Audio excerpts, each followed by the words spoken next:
Is there anything during this process and your dad doing his life book that's come out that you didn't know about before? No, I think it's more, well, it's funny actually that you just asked that, because we're in the middle of moving right now and I'm trying to throw away a bunch of things, and I found a big box of letters from my dad. We used to write letters back and forth to each other a lot growing up and older. And as I was reading the letters, I was remembering my much younger father. And I was thinking, I wonder if I should bring these to Boston on my trip next week and show him some of these.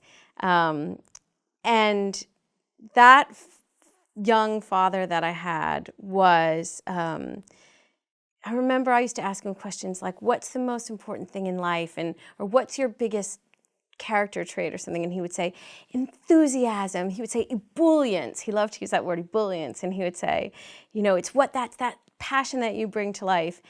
And I haven't, because of the disease, I haven't seen that as much in my dad in the last few years.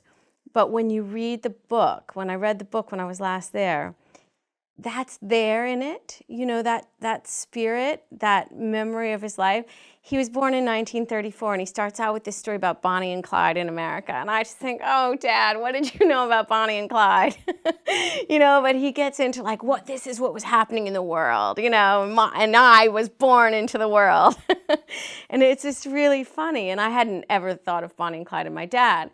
But putting the letters together, reading the book, and thinking about the whole thing, it's like there's that passion, there's that spirit that even as we don't see it every day, it's coming out again in the book. And I know I said it's not about the book, it's about the process, which has been great. But one day when my dad's gone, I know that I will hear that in the book.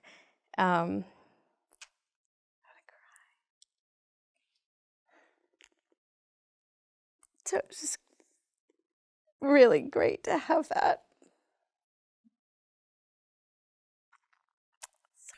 No, not at all. It is beautiful, and that's why it's so special. That's what makes Life Book so special, and not just you.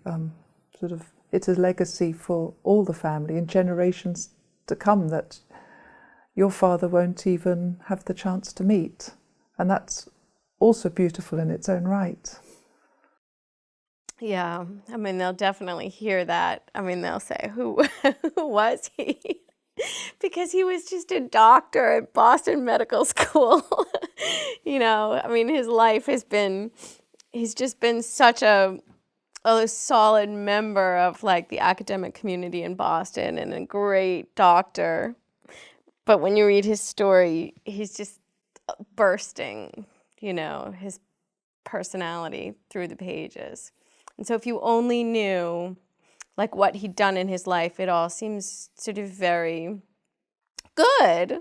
We're all very proud of him. His mother was very proud of him. But you miss the kind of spirit that is my dad, that if you know him, you would know. And if you can read that, it's there.